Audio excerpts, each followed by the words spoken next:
पता लगाने से पूर्व हम कुछ क्षण भगवान नाम संकीर्तन का श्रवण करते हैं। उसके पश्चात फिर से भागवत महापुराण में गोता लगाएंगे।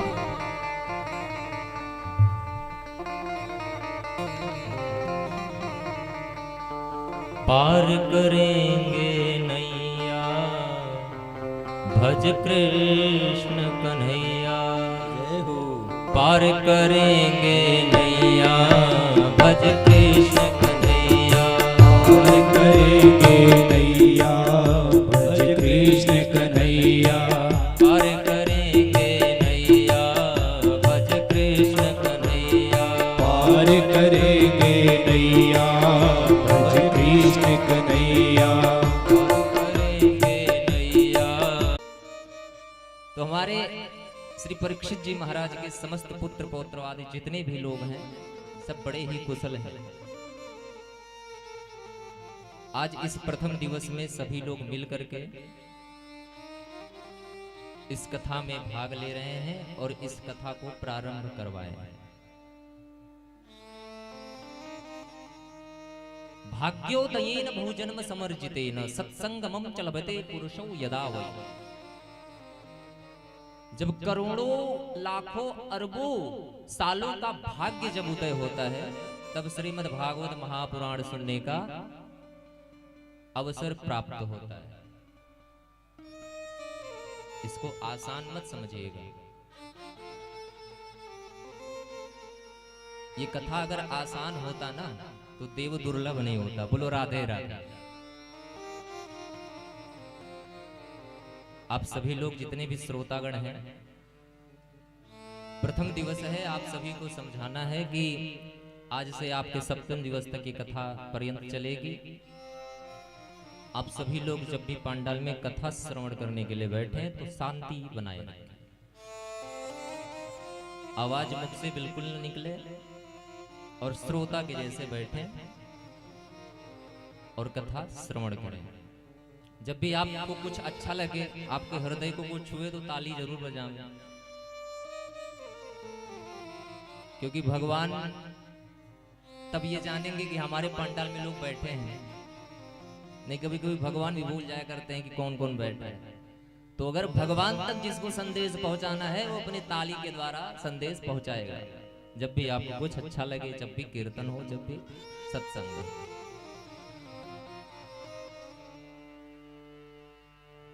श्रीमद् भागवत महापुराण अर्थ क्या है? भागवत का क्या अर्थ है? आखिर इसका नाम भागवत ही क्यों पड़ा? कुछ और भी पढ़ सकता था। तो भागवत का अर्थ होता है भा से भक्ति, गा से ज्ञान, वा से वैराग्य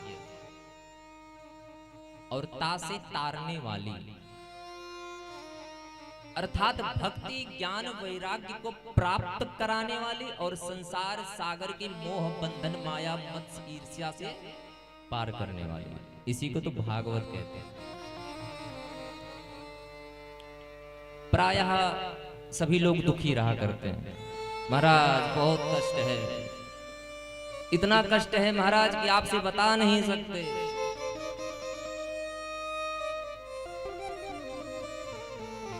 किसी का धन की लालसा है, किसी को पुत्र की लालसा है, किसी की पत्नी से नहीं बनती, किसी का शादी की लालसा है, किसी को खेत खरीदना है, किसी को प्रॉपर्टी खड़ी करनी है। कोई ऐसा भी है जो कहे महाराज हम संतुष्ट हैं अपने जीवन से, मुझे कुछ नहीं चाहिए, जो है वो मेरे लिए बहुत है। बहुत बिड़ले लोग मिलते होंगे ऐसे जो ये कहें।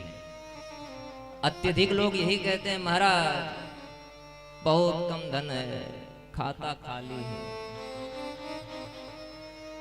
कहीं लॉटरी लग जाए तो आनंद आ जाए। कई लोगों का तो लाख 2 लाख लॉटरी में चला जाता है।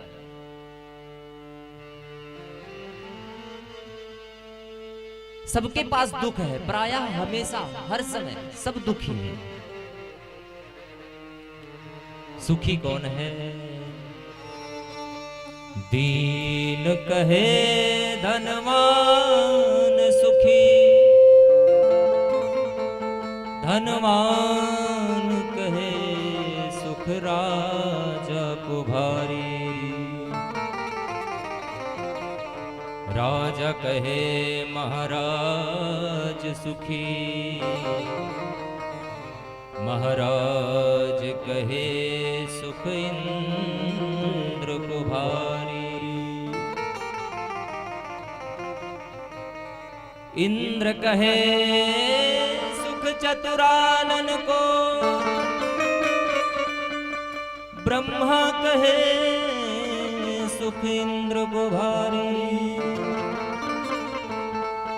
तुलसीदास विचारी कहे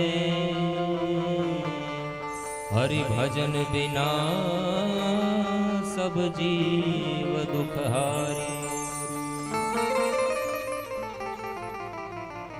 जो तीन होता है वो कहता है महाराज धनवान सुखी होगा, उसके पास बहुत धन है, कार है, बाइक है, 4 व्हीलर से चलता है। लेकिन अगर धनवान से जाके पूछेंगे तो वो क्या कहेगा? कहेगा मैं क्या धनवान, धनवान तो राजा है। अच्छा ठीक है महाराज, राजा से पूछते हैं। राजा से पूछे महाराज आप धनी हैं, आप सुखी हैं ना जीवन में? बोले कहाँ महाराज, शुगर हो गया है, दवाई खाते हैं तब काम चलता है, घर में कुछ कमी नहीं है, खीर मालपुआ रबड़ी बतासा सब कुछ है, लेकिन खा नहीं सकते। बोले क्यों? बोले डॉक्टर ने मना कर रखा है। तो ऐसे धन का क्या करेंगे हम, बताइए? जिस धन से तृप्ति ना हो रही हो, जिस धन से हमें अपनी इच्छाओं की पूर्ति ना कर सक रहे हो, जिस धन से अपना पेट ना भर पा रहे हो, जिस धन से हम खीर ना खा पा रहे हैं, मीठा नहीं खा रहे हैं, तो उस धन का क्या? धन होते हुए भी आप नहीं खा सकते जब तक इस परमात्मा की कृपा नहीं होगी। धन पड़ा रह जाएगा। लाखों रख करके लोग दाल पी रहे हैं महाराज, दाल। तो इसलिए कभी भी भागिए मत कि हमें धन चाहिए, धन चाहिए, हमें ये करना है। आज तो लोग क्या कुछ भी कर रहे हैं धन के लिए, कुछ भी कर रहे हैं भैया। अगर कुछ दे दें तो कुछ भी कर देंगे, यहां तक कि एक दूसरे को मार रहे हैं धन के लिए। बताइए, ऐसा समाज, ऐसा आक्रांत। लेकिन एक दिन ऐसा आएगा हाथ पसारे जाएगा, एक दिन ऐसा आएगा हाथ पसारे जाएगा, एक दिन ऐसा आएगा हाथ पसारे जाएगा, एक दिन ऐसा आएगा हाथ पसारे जाएगा। ना कुछ लेके आया था तो ना कुछ लेके जाएगा, ना कुछ लेके आया था तो ना कुछ लेके जाएगा, एक दिन ऐसा आएगा हाथ पसारे जाएगा, एक दिन ऐसा आएगा हाथ पसारे जाएगा। देखिए, गृहस्थी में सब कुछ जरूरी है, धन तो जरूरी है, धन तो सबको चाहिए। बिना धन के धर्म नहीं होता, बिना धन के पेट भी नहीं भरता। लेकिन एक सीमित, इतना नहीं कि उस धन के लिए आपको कभी अधर्म करना पड़े, ये कभी मत करना। जब भी आप धन को अर्जित करें तो उस धन को आप अपने मेहनत से अर्जित करिएगा, अपने पुरुषार्थ से अर्जित करिएगा। वो पुरुषार्थ जो आपके माता पिता ने आपके अंदर भरा है। कभी भी दूसरों को कष्ट दे करके धन को कमाने की लालसा मत रखिएगा, नहीं पतन सुनिश्चित है। बोल भागवत भगवान की जय हो। सच्चिदानंद रूपाय विश्वोत्पत्त्यादि हेतवे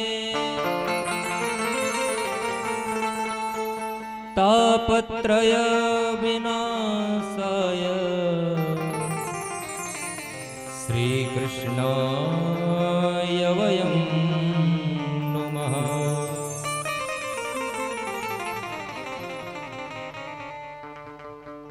भागवत, भागवत में कितने श्लोक हैं कोई बताएगा? भागवत महापुराण में कितने श्लोक हैं? कल भी पूछेंगे, आज बता के।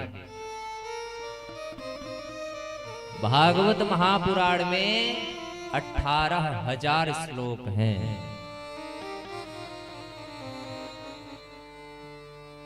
द्वादश स्कंद हैं। द्वादश का अर्थ होता है 12। और इन द्वादश स्कंधों के पूर्व अर्थात पहले महात्म है। अच्छा, आप सोच रहे होंगे महात्म क्या है भाई? जब द्वादश स्कंद भागवत है तो महात्म की आवश्यकता क्यों पड़ गई महाराज? क्या जरूरी था महात्मा का? सीधे भागवत शुरू करते जन्मादेश से। तो मैं बताना चाहता हूं, जब किसी चीज की महत्वाकांक्षी हमको पता होगी ना तो उसमें प्रेम जागृत होगा महाराज। छोटा सा बच्चा है, नवजात शिशु है, बुद्धि नहीं है, उसको आपने 500 रुपया का नोट पकड़ा दिया। कितने का? 500 रुपये का। लेकिन क्या वो उस नोट का इज्जत करेगा? क्या करेगा नोट के साथ? बोले मुख में डालेगा, कभी फेंकेगा, फिर से पकड़ाएंगे तो हो सकता फाड़ भी दे। क्यों? क्योंकि वो बच्चा उस नोट की अधिकता महत्व नहीं जान रहा है। और वही बच्चा जब 20 वर्ष का हो जाए तो 500 दीजिए तो कम लगेगा और लेके रखेगा, कहेगा और लाओ। तो इसी का अर्थ है कि महात्म, भागवत का महात्म जो है ये भागवत की महत्वाकांक्षी बताएगा। और जब भागवत का महत्व आप लोग समझ जाएंगे तो फिर इसमें आपकी चेतना जागृत होगी और इसको आप श्रवण करने के लिए उद्यत होंगे। डॉक्टर साहब अपने क्लिनिक के बाहर लगवाते हैं बोर्ड। क्या लगवाते हैं? हृदय रोग विशेषज्ञ, उदर रोग विशेषज्ञ, मधुमेह रोग विशेषज्ञ। आखिर ये क्यों लगाते हैं? क्योंकि कोई इनको देखे कि हाँ इनकी विशेषता है ये, कि ये इस रोग में निपुण है, इस रोग के ये मुख्य डॉक्टर चिकित्सक हैं। तभी ना मरीज जानेंगे ना कि ये महाराज बहुत अच्छे डॉक्टर हैं, इनसे एक दिन हमने दवा लिया और एक दिन दवा खा के आधा दवा फेंक दिया और ठीक हो गया रोग। दूसरा व्यक्ति ने कहा महाराज बहुत अच्छे डॉक्टर हैं तो हमको भी भेंट करवाए भाई, हम भी दिखाएं अपना रोग, हम भी ठीक हो जल्दी से। तो वो भी जाता है और वो भी दवा कराता है, वो भी ठीक हो जाता है। तो इसलिए जब तक हम किसी चीज के महत्व को नहीं जानेंगे समझेंगे तब तक हमारी उसमें प्रेम नहीं जागृत होगी। और प्रेम के बिना बात नहीं बनता है। आपके सामने कितना भी अधिक भगवान का भजन चला दिया जाए, भगवान का कीर्तन चला दिया जाए, भगवान की मूर्ति रख दी जाए, सारी सामग्रियां प्रस्तुत की जाएं आपके समक्ष कि आप चढ़ाइए पूजन करें, लेकिन यदि आपका हृदय नहीं भगवान में है तो आप कुछ नहीं है। हम लोग प्रायः पूजन किया करते हैं। नित्य प्रति माताएं हमारी बहनें तो सुबह उठ जाएंगी तो सबसे पहले नहाने के लिए दौड़ेंगी और नहाने के बाद तुरंत भगवान के सामने पहुंच जाएंगे, दिया लेकर के, अगरबत्ती लेकर के। महाराज जो हो सो आप ही हो और कोई नहीं संसार। लेकिन अगर उस पूजन को करने के समय यदि आपका मन इधर उधर है तो उस पूजन करने से कोई फायदा नहीं। पूजन जब भी करें तो मन को पूजन में लगावें। मन को देखिए, मन चंचल है। मन कौन क्या है? चंचल है।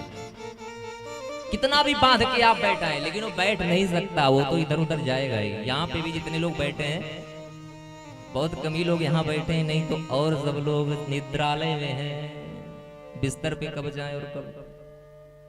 बहुत कम ही लोग बैठे होंगे, लेकिन जो यहाँ बैठा है वही तो परम श्रोता है महाराज। श्रोता की जानकारी देनी भी आवश्यक है। श्रोता कितने प्रकार के होते हैं? श्रोता 3 प्रकार के होते हैं। कौन कौन से? बोले एक श्रोता होते हैं। कौन? जो बैठते हैं व्यास जी के शब्द को अलंकन करके इसको श्रवण करते हैं और उसमें मधुरता लेते हैं। जैसे एक मधुमक्खी इधर उधर जा करके सभी पुष्पों से, सभी अच्छी जगहों से रस को निचोड़ लेती है और उस रस को निचोड़ करके एकत्रित करके अपनी जगह पर उसको भर देती है, और वही जब मनुष्य पाता है तो मधु उसको पा करके मधुर हो जाता है और मधुरम मधुरम हो जाता है। क्या आनंद आता है मधु को पान करने में। असली मधु, असली जो मधु होता है उसको क्या घर पे बनाते हैं? कहाँ मिलता है? जो छत्ता लगाता है ना मधुमक्खी, उसी में मिलता है असली। तो क्या हमने बनाया था? किसने बनाया? बोले मधुमक्खी ने बनाया। इसी प्रकार से जो श्रोता होते हैं वो बैठ करके एकदम से जो भी वाक्य व्यास जी के मुख से निकल रहा है उसको तुरंत अवगाहित करते हैं। महाराज ये वाक्य बहुत अच्छा, इसको रखना चाहिए हृदय में, इसको उतारना चाहिए। ये तो हो गए श्रोता। अब एक होते हैं कौन? एक होते हैं सरौता। सरौता का अर्थ होता है आगे बैठे और बैठ करके उनको खुजली हुई सो ऐसे ऐसे करके हुचका मार के दूसरे को, अपना तो सुनेंगे नहीं, दूसरे को डिस्टर्ब करेंगे महाराज। और तीसरे हो गए सोता। सोता का अर्थ क्या हुआ महाराज? सोता का अर्थ हुआ कि भागवत सुनने आए थे, सो आए और बैठे, सो गए, और जब खत्म हुआ तो उठ के घर पहुंच गए। ये होते हैं सोता। बोलो भागवत महापुराण जय हो। समय आज थोड़ा सा विलंब हो गया, लेकिन कल से आप लोगों को 7 बजे यहाँ पर उपस्थित होना है। 7 से लेकर के हर इच्छा तक इस कथा को श्रवण करना है। श्रोताओं पे एक चुटकुला याद आ गया। बोलने का समय नहीं, लेकिन बोलेंगे जरूर। एक व्यक्ति थे, समाज में बहुत इज्जत था महाराज। जहां जाए वहीं सब लोग उठ के प्रणाम करें, महाराज आइए बैठिए, आप आए हमारे भाग्य जाकर खो गए। बहुत इज्जत था। लेकिन भैया कभी कथा नहीं सुनने जाते थे, कभी पूजन नहीं करते थे, कभी पाठ नहीं करते थे।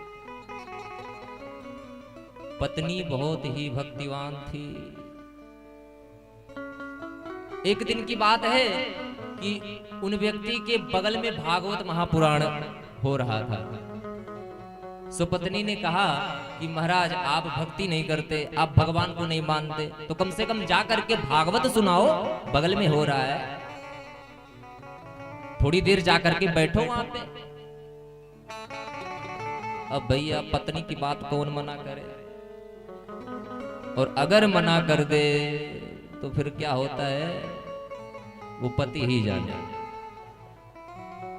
तो पत्नी की बात देखिए, एक बार भगवान की बात मना हो सकता है, लेकिन पत्नी की बात अगर मना हो जाए तो बवाल हो जाए। रात को रोटी नहीं मिले, और मिले भी तो जली मिले, आधा ही मिले आधा जली। बोलो राधे राधे राधे राधे। सो व्यक्ति की पत्नी ने कहा कि जाइए ना महाराज, बगल में भागवत हो रहा है, जाके सुनाइए। उसने कहा क्यों नहीं जाएंगे, बिल्कुल जाएंगे, पहले भोजन निकालो। भोजन आया सामने, भोजन किया, और भोजन को करने के पश्चात कथा में जाने लगा। कथा में पहुंचा तो सभी श्रोतागण जितने भी थे, घर वाले थे, उन्होंने देखा अरे महाराज आज ये तामसी कहां से आ गया, कहां से टपक पड़ा। लेकिन है इज्जतदार तो इसलिए इसका स्वागत करना तो जरूरी है। तो कहे महाराज आइए, आप आए हमारे भाग्य खुल गए, आइए आइए आइए बैठिए। आसन दिया, बैठाया। अब जैसे ही भैया बैठे तैसे निद्रालय देवी में पहुंच गए। बैठते ही निद्रा में अवगाहित हो गए। व्यास जी बोलते रहे, हम सोते रहेंगे। अब कथा पूर्ण हुई, व्यास जी महाराज उठ के चले गए, सारे श्रोता चले गए। बचा कौन? बोले ये और जिसके चटाई पे बैठा था वो बेचारा। पहले के लोग चटाई लेकर के कथा सुनने आते थे घर से, और वो चटाई बिछाते थे, सो वो बैठते थे, कोई और भी बैठ सकता था। तो वैसे ही एक व्यक्ति घर से चटाई लाया था और उसी चटाई पे ये भी बैठे थे जो सो रहे थे। सो उस व्यक्ति ने कहा महाराज सोने दो। अरे कथा पूर्ण हो गई, व्यास जी चले गए। अरे अरे क्या सुंदर कथा थी महाराज, मजा आ गया, आनंद आ गया। किसी तरह से उठे और वो व्यक्ति कहा अब जाइए। इस तरह से वो गए घर पे। पत्नी ने पूछा महाराज ये बताइए कि कथा श्रवण कराए? बोले हाँ, क्या आनंद आया, ऐसा आनंद मुझे कभी नहीं आया था। अच्छा तो क्या सुने? बोले ज्यादा तो कुछ नहीं सुन पाए, बस यही सुने आइए बैठिए जाइए, क्योंकि आते ही सो गए थे तो क्या सुनेंगे। पत्नी भी होशियार, सोची तामसी है, कभी भक्ति नहीं करेगा, कभी भाव नहीं करेगा। तो पत्नी ने कहा यही मंत्र आप जपिए, यही मंत्र व्यास जी ने आपको दिया है, इसी का आज से जप करिए।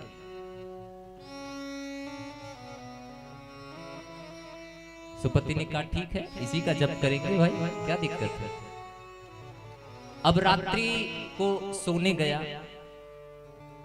सोने जाने के पश्चात शयन कक्ष में की लाइट जो है बंद कर दी। पत्नी भी बगल में थी, सोया, लेकिन सोया तो नींद ना आए। अब कथा में जो सो के आएगा उसको काहे नींद आएगी भाई। तो इसलिए उठ के बैठ गया और सोचा कि जो महाराज जी से हमको मंत्र मिला है वही मंत्र का जाप करे। सो रात में ही जप करने लगा, आइए बैठिए जाइए, आइए बैठिए जाइए। अब इतने में उसके घर में एक चोर घुसा। चोर घुसा तो चोर जब अंदर आया तो ये जप रहा था, इसने कहा आइए। चोर ने कहा महाराज लग रहा है जग रहा है कोई। वो पीछे होकर के भागने लगा कि महाराज लग रहा है घर में कोई जाग रहा है। तो भागने लगा तो तब तक कहा बैठिए। चोर ने सोचा महाराज पकड़े गए। अब वो आकर के उनके सामने बैठ गया। आप कह रहे कि जाइए। चोर आकर के महाराज आप सरकार हो, मुझसे बहुत बड़ी गलती हो गई। तब तक लाइट जलाया, वो देखा महाराज ये कौन शरणागत वत्सल आ गया। महाराज कौन हो भाई तुम? चोर ने कहा महाराज सब कुछ तो आप ही जानते हैं, हम काहे बताएं। बोले हम तो कुछ नहीं जानते भाई, हम तो अपना मंत्र जप रहे थे। बोले नहीं महाराज ये लीजिए, जेब में जो भी कुछ था सो चढ़ा दिया। महाराज माफ करिए, चोरी करने आया था आपके घर में। अच्छा तुम चोर हो? बोले हाँ। क्या करने आए थे? बोले आपके घर का माल सफाई करने आए थे। अच्छा। पत्नी को उठाया, महारानी ये जो मंत्र है बहुत जल्दी सिद्ध हो गया, इस मंत्र से चोर आके शरणागत हो गया। महाराज व्यास जी ने बहुत अच्छा मंत्र दिया है। पत्नी भी करुणमय थी। पत्नी ने कहा कि तुम भागवत में जाकर के टूटे हुए शब्द को ले आए, गलती से कोई शब्द को ले आए तो ये चोर आकर के तुम्हारे शरणागति हो गया। कहीं तुम उस कथा में से कोई अच्छे शब्द लाते तो पता नहीं कौन आकर के तुम्हारे शरण में आ जाता और भगवान तुमको प्राप्त हो जाते। बोलो राधे राधे राधे राधे। तो यहाँ पर जब आएंगे ना तो अगर कुछ गलत भी अगर ले गए तो वो भी फायदेमंद है, चोर नहीं घुस पाएगा।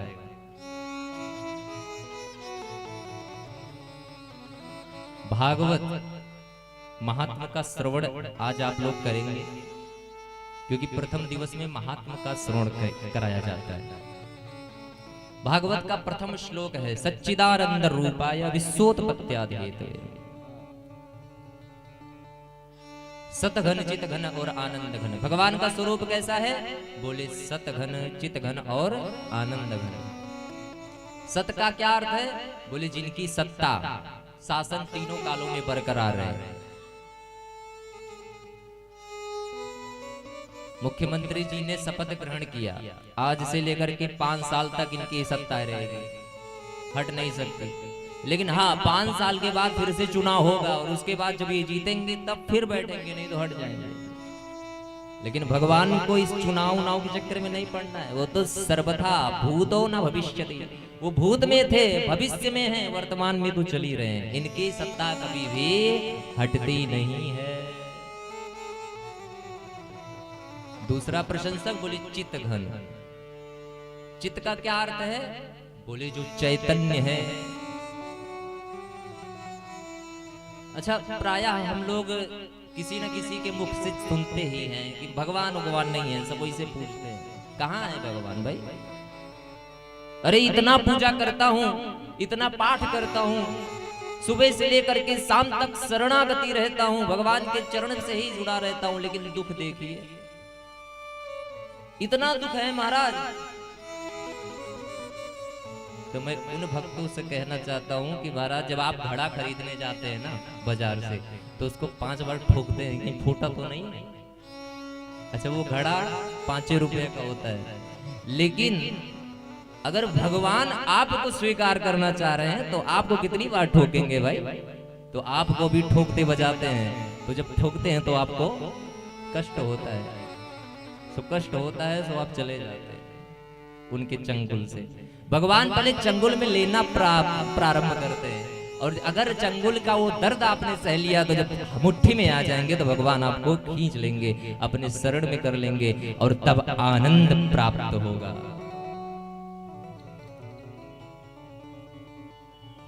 पत्थर की मूर्त बनती है, आपने देखा होगा प्रायः। जो पत्थर टूटता नहीं है ना छीनी हथौड़ी से, वही अंत में मूर्ति बनता है। अगर वो पहले ही टूट जाता तो मूर्ति नहीं बन सकता। इसलिए उसने सहन शक्ति थी, उस पत्थर में सहन शक्ति थी। उस चित्र कलाकार ने जिस तरह से उसको निखारा, उसी तरह से वो मूर्ति निखर गई, और एक दिन क्या बन गई? बोले मूर्ति बन गई। 50 लोग आते हैं, सब पूजते हैं। और संसार में तो बहुत से पत्थर पड़े हैं महाराज, क्या सबका पूजन होता है? नहीं, केवल उस पत्थर का पूजन होता है जिस पत्थर में सहनशीलता हो। तो कभी भी ये मत कहिएगा कि भगवान नहीं है। अगर भगवान की पूजन करने के पश्चात भी आपको कष्ट हो रहा है तो आप समझ जाइए कि हमारा परीक्षा हो रहा है। भगवान ठोक बजा रहे हैं, अभी कष्ट है, लेकिन अगर अभी कष्ट सह करके भगवान की स्मृति रही हमारे हृदय में तो एक दिन भगवान गोविंद जरूर मिलेंगे। तो भगवान कौन क्या है? बोले चैतन्य है। चैतन्य का अर्थ होता है जीवित, जड़वत नहीं है। वृक्ष में भी प्राण होता है महाराज। बहुत से लोग कहते हैं वृक्ष में भी प्राण होता है, और सत्य है। और भगवान भी चैतन्य हैं, वो हर भक्त की मदद करते हैं, हर भक्त के साथ रहते हैं। इतनी बड़ी संस्था है, विदेश देश मिलाकर के पता नहीं कितने लोग होंगे महाराज, पूरा विश्व मिलाकर के पता नहीं कितने लोग होंगे। लेकिन हाँ, व्यक्तिगत रूप में प्रधानमंत्री होते हैं मुख्य, वो पूरे जनता को संभालते हैं, हर एक तरह से शासन लगाते हैं। लेकिन वो तो व्यक्तिगत है, वो भी जीव है, लेकिन जो परमात्मा होता है वो भी शासन लगाता है। प्रधानमंत्री ने क्या किया है? बोले आर्टिकल छपवाया है कि इस तरह से अगर उल्लंघन इस आर्टिकल का होगा तो ये धारा लगेगी और जेल हो जाएगा। और भगवान ने क्या कर दिया? बोले शास्त्र बना करके रख दिया कि अगर शास्त्र विरुद्ध कोई कार्य करेंगे तो फिर जब आना पड़ेगा तो सहना पड़ेगा। तो इसलिए शास्त्र में जो विधित है वही कार्य करना चाहिए। अगर शास्त्र में कोई चीज की मनाही है तो उसको कदापि नहीं करना चाहिए। इसलिए भगवान चैतन्य हैं, जीवित हैं। तीसरा प्रशंसक बोले आनंद। बहुत लोग कहते हैं भगवान में आनंद नहीं है, भगवान को क्यों पूजा जाए, इनमें आनंद ही नहीं है, आनंद ही नहीं आता। तो मैं उन व्यक्तियों से कहना चाहता हूं महाराज, जो आनंद सिंधु सुख राशि सीकर ते त्रैलोक सुपासी, जो आनंद के सिंधु हैं उनको हम कैसे नहीं कह सकते कि आनंद में नहीं है। अच्छा, सत है, चित है, आनंद है, तो इनका कार्य क्या है? बोले विश्वोत्पत्त्यादि हेतवे, विश्व की उत्पत्ति करते हैं, उसी के हेतु है। अच्छा ठीक है, विश्व की उत्पत्ति करते हैं, तो इनकी भक्ति करने से प्राप्त क्या होता है, क्यों भक्ति की जाए? तो बोले त्रिताप नष्ट होता है। कौन से त्रिताप? बोले दैहिक, दैविक, भौतिक, देह से होने वाला ताप, बुखार, चोट, चपेट इत्यादि। दैवीय शक्ति ताप, जो जल वृष्टि अनावृष्टि, जैसे बहुत पानी बरस गया, सूखा पड़ गया, तो ये दैवीय ताप है। भौतिक, भूत प्राणियों से मिल रहा ताप, इन त्रितापों को जो नष्ट कर दे, समन कर दे, ऐसे भगवान श्री कृष्णाय वयं नमः, ऐसे भगवान को हम मिल करके सभी लोग श्री जी के साथ प्रणाम करते हैं। नैमिषे सूतमासीना अभिवाद्य महामतिम् कथामृतरसस्वाद कुशलः सौनको प्रवीण।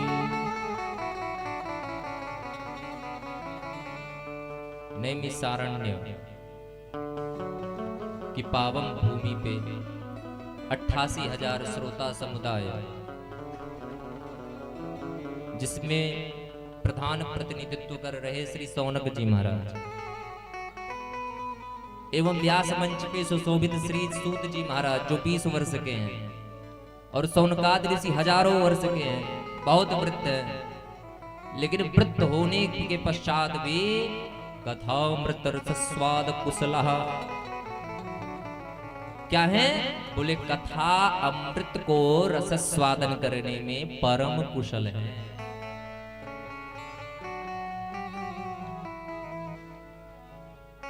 सौनक महाराज ने सूत जी से पूछा कि हे सूत जी महाराज, आप कोई ऐसा साधन बताइए जिससे मनुष्य पाप से बच जाए, और वो सरल है, सरल हो, बहुत कठिन ना हो।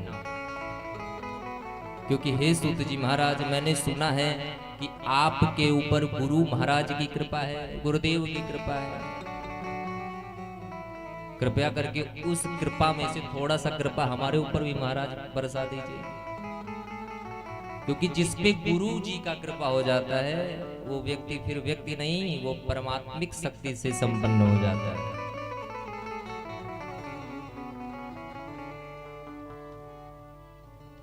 राखहि गुरु चुकोपि विधाता, गुरु विरोध नहीं को जगत्राता। गुरु, जो गुरु को अपने इष्ट मानता है, जो गुरु का सेवा करता है, जो गुरु को गुरु मानता है, वो परम हर्षवासी व्यक्ति होता है। और जो गुरु से द्रोह करता है, वो व्यक्ति सदैव पाप ही करता रहता है। इसलिए हे सूत जी महाराज, आप पे गुरु जी की कृपा है, कृपया हमें भी उस कृपा में से थोड़ा सा रस दीजिए ना। सूत जी महाराज कह रहे हैं, प्रीति ही सौनक चित्ते ते, हे तो वचमि विचार्य चा, सर्व सिद्धांत निष्पन्नम, संसार भयनाशनम। सूत जी महाराज ने कहा, सौनक जी, आपके हृदय में बहुत ही प्रीति है। किसके प्रति? बोले गुरुदेव की प्रति, मेरे प्रति।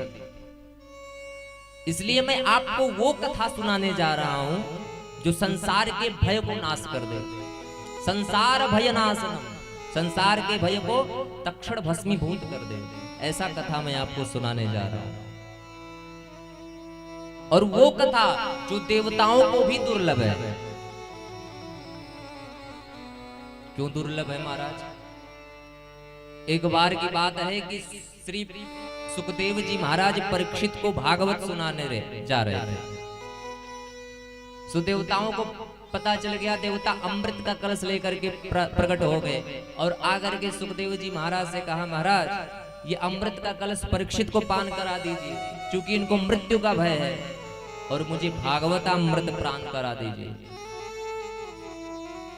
सुखदेव जी ने कहा, महाराज अगर श्रोता बनकर के आगे बैठ के कथा श्रवण कर लेते तो मैं करा देता, लेकिन तुम व्यापारी बन के आए हो, कथा नहीं सुन सकते, भागो यहां से।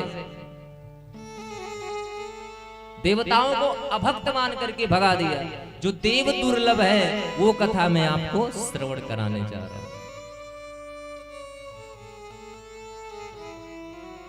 काल ब्याल मुखग्रास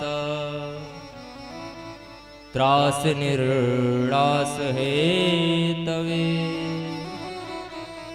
श्रीमद्भागवतं शास्त्रम कलौ कीरेण भासितम। कालव्याल अर्थात सारे मनुष्य काल के व्याल में समाते चले जा रहे हैं। कैसे? बोले जन्म हुआ, छोटे से थे, मुट्ठी बंद करके आए और समाज में रहे, और समय बीतता गया। एक दिन हम बड़े हो गए, बुद्धि हो गई, माता पिता को पहचानने लगे। धीरे धीरे संसार में माया बढ़ती गई, बड़े हुए, विवाह हो गया, गृहस्थी हो गई, पुत्र पौत्रादि हो गए। धीरे धीरे और समय बीतता गया। समय बीतते बीतते एक दिन ऐसा आ गया कि महाराज नेत्रों पे चश्मा लगाने का समय आ गया। बोले 40 आ गया, लेकिन हमें पता नहीं चल रहा है कि हम 40 वर्ष के हो गए। कोई कह दे महाराज बूढ़े हो गए, डंडा निकल जाएगा, मार हो जाएगा, बूढ़ा कहता है। धीरे धीरे और समय बीता। एक दिन ऐसा आ गया कि डंडे की सहारा लेना पड़ा। बोले चल नहीं पाते, कमर दर्द करता है। एक दिन ऐसा आया कि महाराज सांस भी बंद हो गई। अच्छा, किसी व्यक्ति से आप पूछने जाएं कि आपका जन्म दिवस कब है तो बता देगा, बताएगा ना। अपना तो बर्थडे सबको याद है ना कि हम इस तारीख को हुए थे। अगर आपको नहीं तो माता जी को याद होगा। आप किसी से पूछने जाएं कि आपकी शादी किस डेट में हुई थी, बताएगा हमारी शादी इस डेट में हुई थी, यही एनिवर्सरी पड़ने वाला है 1 महीने बाद। अच्छा, उसी व्यक्ति से जाकर के पूछ लीजिए कि महाराज आप वृद्ध कब हुए, बुढ़े कब हुए? कारे मजाक करता है, मारूंगा। ये कोई पूछने वाली बात है? क्यों भाई, पूछने वाली बात क्यों नहीं है? बताओ कब आपका बुढ़ा दिवस है, कब आप बुढ़े हुए, कब आपको टैग मिल गया? लेकिन नहीं बता पाएंगे। क्यों?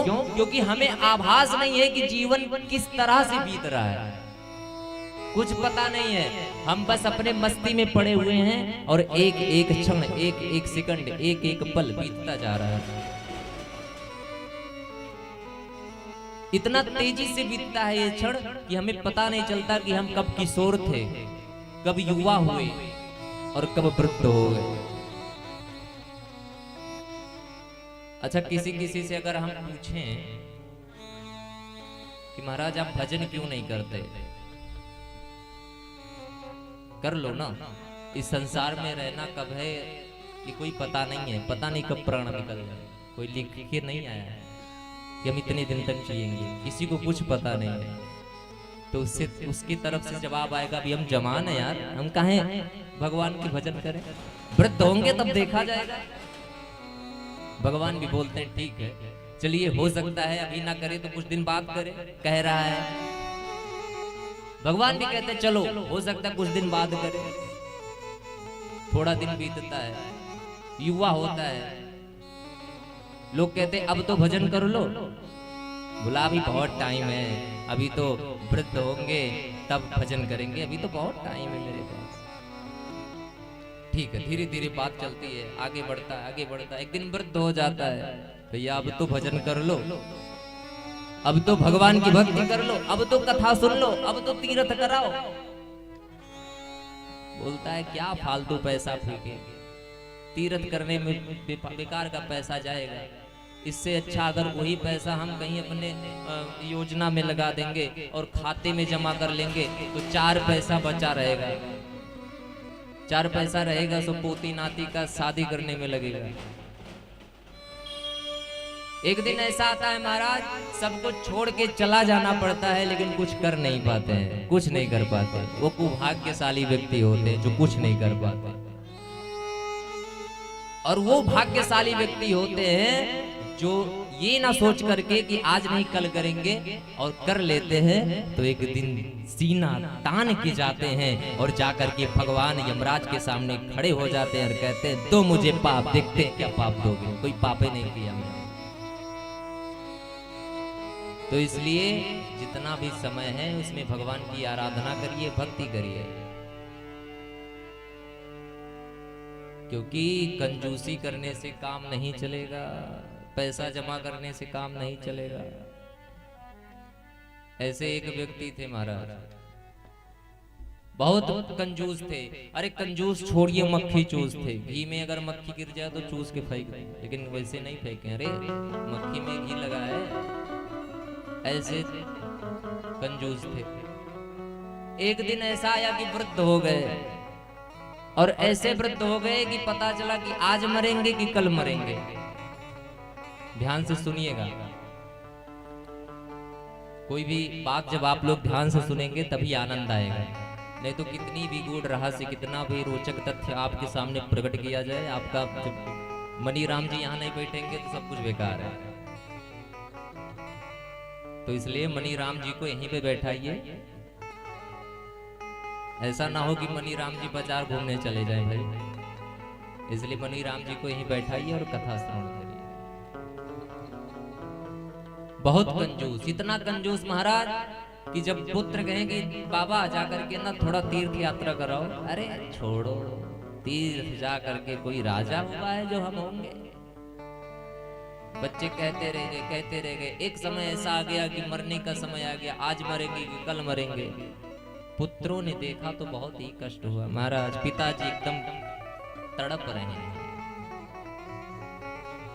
कितना कहा कि पिताजी जा करके चारों धाम कराइए, यात्रा कराइए, भागवत सुन लीजिए, लेकिन इन्होंने कुछ नहीं किया। अरे हमारा धर्म होता है कि पिता को यात्रा कराएं, पिता को चारों धाम कराएं, धर्म कराएं, और हम लोग कुछ नहीं कर पाए। सभी भाइयों ने, 4 भाई थे, सभी ने, चारों भाइयों ने आपस में डिस्कस किया कि महाराज क्या करना चाहिए। तो एक ने कहा कि चलो छोड़ो, जो हो गया सो हो गया, कम से कम इनको कुछ दान तो करवा दिया जाए। 4 धाम नहीं कर पाए तो कोई बात नहीं, लेकिन कुछ दान सत्कार तो करा दिया जाए। क्या पता कि कल रहेंगे कि नहीं रहेंगे। चारों भाई पंडित जी के पास पहुंचे, पुरोहित जी के पास, हाथ जोड़ लिया, महाराज हमारे पिताजी अब जाने वाले हैं, आज जाएंगे कि कल जाएंगे ये पता नहीं है, तो कृपया कुछ ऐसा बताइए जिससे उनका मोक्ष बन जाए, उनकी परम गति बने। पंडित जी ने कहा ठीक है, पूरा जीवन कुछ नहीं किया तो एक सोने की गाय बनवाओ और उसको दान कर दो उनके हाथ से, बस उनका मोक्ष हो जाएगा, सदगति प्राप्त होगी। चारों पुत्रों ने डिस्कस किया, भाइयों ने कि हाँ भैया ये करना चाहिए, पिताजी के द्वारा ही सारा धन है, और अगर उन्हीं के कार्यों में नहीं लगाए तो फिर कहाँ लगाएंगे, इसलिए करना चाहिए। चारों भाई पहुंचे पिताजी के पास, पिताजी से कहे कि पिताजी हम आपसे कुछ दान करवाना चाह रहे हैं। पिताजी डंडा उठा लिए, भाग, दान करवाता है, आज तक मैंने कोई दान न किया, आज तू दान करवाएगा, जितना भी जमा करके रखा है सब लूटा देगा, भाग यहाँ से। चारों पुत्र बेचारे भागे गए। महाराज पिताजी मर जाएंगे लेकिन दान नहीं करेंगे, क्या किया जाए। फिर से पंडित जी के पास आए, पंडित जी भी होशियार, पंडित जी ने कहा ठीक है, वो दान नहीं करना चाहते तो हम बिना दान कराए मानेंगे भी नहीं, हम तुमको बता रहे हैं कैसे दान कराना है। गाय का बछिया बनवा लो और उसको चावल की बोरी में रख दो और ऊपर से चावल डाल दो और बस कह दो पिताजी थोड़ा सा चावल है, इसी का दान कर दीजिए, मान जाएंगे। भाइयों ने कहा ये बात तो आप सही कह रहे हैं पंडित जी, यही करवाएंगे। सोने की गाय बनवाई, बछिया बनवाया और उसको एक पात्र लिया, बोरा लिया, उसमें चावल भरा, वो नीचे से चावल और उसके बाद गाय का वो सोने की गाय और उसके बाद ऊपर से चावल भर दिया। पिताजी के पास ले गए, पिताजी से कहे पिताजी, बोले हाँ बताओ। बोले पिताजी थोड़ा सा चावल है, इसी का दान कर दीजिए और कुछ ना करिए, कम से कम चावल थोड़ा सा दान कर लीजिए। पिताजी ने कहा ठीक है, इसमें क्या बात है, लेकिन थोड़ा सा और कम कर लो, बहुत ज्यादा दे रहे हो। पुत्रों ने कहा महाराज आधा तो है, कहे और आधा कर कम कर रहा हूं। बोले ठीक है, ले जाकर के अंदर और कम लगा के लाए। पंडित जी आए, पंडित जी भी अपना जो है मंत्र वगैरह पढ़ने लगे, संकल्प वगैरह पढ़ने लगे। अब किसी तरह से पिताजी ने उस चावल को छुआ। पिताजी को क्या पता इस चावल में सोना है। चावल को छुआ, सब कुछ निर्विघ्नता पूर्वक सिद्ध हुआ। ऐसा संयोग बना कि उसी के कल पिताजी चल बसे। चारों पुत्र रोते हुए आए, महाराज पंडित जी पिताजी तो चले गए। अच्छा, बहुत भाग्यशाली थे, कम से कम कुछ दान करके तो गए, अब उनका अधोगति नहीं सदगति होगा, चिंता मत करो, आप लोगों ने अपना कर्म किया है। पुत्र खुश हो गए कि महाराज चलो पिताजी को जाना तो एक दिन था, इसमें दुखी क्यों हो, ये सुखी हो कि कम से कम उनसे कुछ दान तो करवाया था। अब जब कोई मरता है तो बैतरणी नदी में पहुंचता है। कहां पे? बैतरणी नदी पे पार करना पड़ता है सबसे प्रथम। और जो गाय दान करके, बछिया दान करके नहीं जाता ना, बैतरणी नदी कभी पार ही नहीं कर सकता। अब ये कंजूस व्यक्ति भी पहुंचा। कहां पहुंचा? बोले बैतरणी नदी के पास। आप सभी लोग जब भी कथा सुने, हमारा करबद्ध निवेदन है आप ध्यान से कथा सुने, क्योंकि हमारा एक आदत है जब आप लोग इधर उधर निगाह करेंगे ना तो कथा में विघ्न हमारी तरफ से भी आने लगता है। बोलो राधे राधे राधे राधे। अब ये कंजूस व्यक्ति कहां पहुंचा? बोले बैतरणी पार करने के लिए। भैया आजकल अगर एक बछिया छू देते हैं ना छोटी सी, तब वो बैतरणी पार कर लेते हैं, लेकिन ये कंजूस व्यक्ति सोने की बछिया छुआ है भाई, काहे नहीं पार करेगा। वो बछिया आ गई सोने की और ये पकड़ लिया, ये पकड़ लिया, सर को नीचे किया और पूंछ पकड़ लिया, सर नीचे और चल रहा है चल रहा है चल रहा है। अच्छा ठीक है, सर जब ऊपर करने का हुआ, सांस फूलने लगा तो कहा अब ऊपर थोड़ा सा कर लिया जाए भाई, पार हो रहे हैं, इतना बड़ा भाग्य है, कुछ दान नहीं करना पड़ा और आज पार हो रहे हैं, पैसा भी बच गया और तर भी हो गए। और जब ऊपर देखा तो देखा भैया ये क्या है, ये तो सोना लग रहा है। अच्छा, उस बोरे में लग रहा है हमारे पुत्र सोना दान कर दिए। रे राम राम, पूंछ छोड़ करके सर पे हाथ रख लिया, महाराज सब कुछ लुटाए डाला, जितना भी धन कमाया था सब लुटा दिया। तो जैसे ही हाथ छोड़ करके पूंछ से और सर पे रखा, सो गैया तो चली गई, बछड़ा चला गया, उसी बैतरणी में डुबकी लगाते रह गया। बोला राम राम, सारा कुछ लुटा दिया, जितना तिजोरी सा सब खाली कर दिया, सोने का गाय दान की है। इसलिए कंजूस पना जो है ना वो वहां पे भी नहीं छूटता है। इसलिए दान करिए। देखिए कंजूसी करना भी आवश्यक है, जरूरी है, धन को बचाना जरूरी है, लेकिन उस जगह बचाइए जहां उसको ना खर्च करना उचित हो। वहां पर मत बचाइए जहां पर खर्च करना उचित हो, वहां पे दान करना चाहिए। सूत जी महाराज ने भागवत सुनाना प्रारंभ किया। काल ब्याल मुहग्रासा, काल के काल में नित्य प्रति हम लोग समाते जा रहे हैं, लेकिन पता नहीं है, हर दिन पता नहीं कितने लोग मरते हैं। अच्छा कोई मरना भी नहीं चाहता, अगर किसी को कह दीजिए मर जाओ तो कहेगा अरे मारेंगे अभी उठ जाओगे, मरने कह रहा है कुछ। लेकिन ये सत्य है कि एक दिन तो जाना है, और सत्य यही है कि एक दिन जाना है, और सब कुछ गलत है, सब कुछ झूठ है। ये जो भी माया है सब झूठा है, केवल सत्य एक है कि एक दिन यहाँ के घर को छोड़ करके वहां घर में शिफ्ट होना पड़ेगा।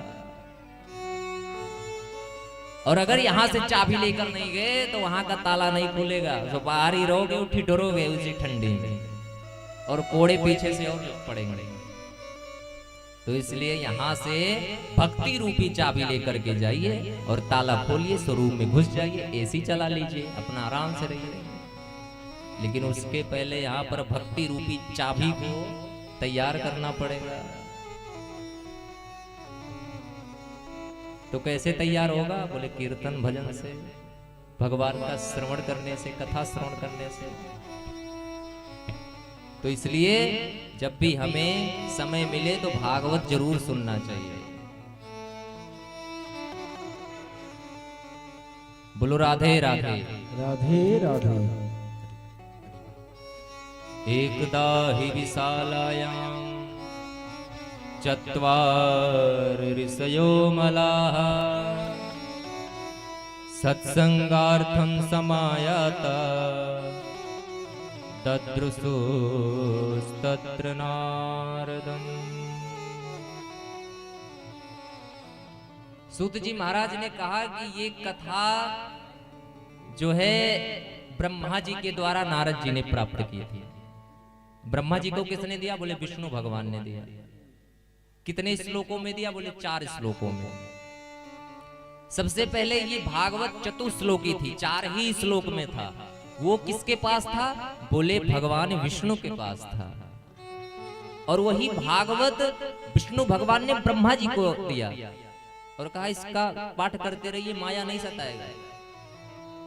ब्रह्मा जी ने नारद जी को दिया, नारद जी ने व्यास जी को सुनाया, व्यास जी ने सुखदेव जी महाराज को सिखाया। सुखदेव जी और परीक्षित के संवाद को लेकर के आज हम लोग सुन रहे हैं। तो ये कथा जो है नारद जी ने ब्रह्मा जी से सुन रखी थी। यद्यपि इस कथा का सप्ताह श्रवण विधि सनत कुमारों से सीखा। सौनक जी ने प्रश्न कर दिया कि महाराज ये बताइए नारद जी और सनत कुमार का समागम कहाँ हुआ? सूत जी कहते एकदा ही विशालाया। एक बात की बात है कि विशालापुरी यानी बद्रीनाथ में 4 ऋषि, कौन से? सनक, सनंदन, सनातन और सनत कुमार। ये 4 ऋषि क्या करने के लिए गए? बोले सत्संग करने के लिए। क्या करने के लिए? सत्संग करने के लिए। वहां पे उन्होंने किसको देखा? बोले नारद जी को देखा। नारद जी को देखा और नारद जी से पूछा, हे नारद जी क्या बात है, आप बहुत मलिन दिख रहे हैं, चिंतित दिख रहे हैं, कोई चिंता सता रही है क्या? इस समय तो आप ऐसे लग रहे हैं जैसे किसी कृपण का सारा धन लुट गया हो। कोई कंजूस बेचारा 1-1 रुपया तिजोरी में भर के रखे और एक दिन वो चोर आए और 2 झापड़ मारे, सारा धन लूट के ले जाए, तो बेचारा ऐसे मुंह बना के बैठा रहेगा, कितना कष्ट होगा उसको। इसी प्रकार से आज आप लग रहे हैं जैसे आपका सारा धन किसी ने मार के ले गए। अपना कारण बताइए। वदस्य दुःखस्य कारण, क्या दुख है आपको? नारद जी ने कहा महाराज आप ही की तरह मैं भी स्वर्गलोक से आया था इस पृथ्वी पे भ्रमण करने के लिए, कि चलेंगे पृथ्वी पर भगवान के नाम संकीर्तन का गुणगान करेंगे, चारों तरफ भगवान के नाम को सुनेंगे। लेकिन महाराज मैं जब से इस पृथ्वी पे आया हूं कहीं पर भी भगवान का नाम नहीं देखा मैंने।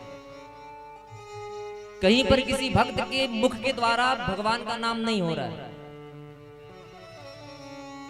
बहुत से नगरों में मैंने घूमा, पुष्करम चा, प्रयागम चा, काशीम, गोदावरीम तथा बहुत से तीर्थों में मैं भ्रमण किया, लेकिन कहीं पर भी भगवान का नाम नहीं सुनाई दिया। क्या सुनाई दिया? बोले कहीं मार हो रहा है, कहीं झगड़ा हो रहा है, कहीं लूट मची है। गृहस्थ लोग में क्या बचा? गृहस्थ लोगों के घर गया तो पता चला कि महाराज गृहस्थ में न पाप का चलता है न माँ का चलता है, तो चलता किसका है महाराज? बोले चलता है तो सबसे पहले पत्नी का चलता है। पत्नी कहते यहीं बैठो, तो आधा घंटा बैठेंगे, ये भी नहीं कहेंगे अब उठ जाए। जब वो कहेंगे अब उठो तो उठेंगे,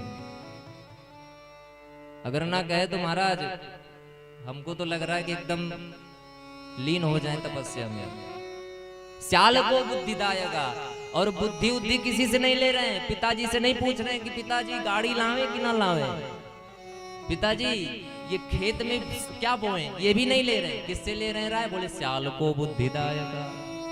साले साहब के पास चला जाता है फोन, हाँ जीजा बताइए। साले साहब एक गाड़ी लेना था, बताओ ना कौन सा ले।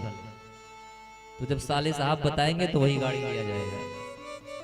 पिता नहीं जान रहा कि गाड़ी आएगी, लेकिन साले साहब को पहले पता चल जाता है। तब घर पे जब आ जाता है तो पिताजी बेचारे पीछे पीछे कहेंगे ठीक है। तो ये क्या हुआ? ये गृहस्थों का काम है। और कहाँ गया? बोले त्यागियों के पास गए तो त्यागियों को देखा कि महाराज सब त्याग वाग छोड़ करके सब बस लूटने में लगे हैं।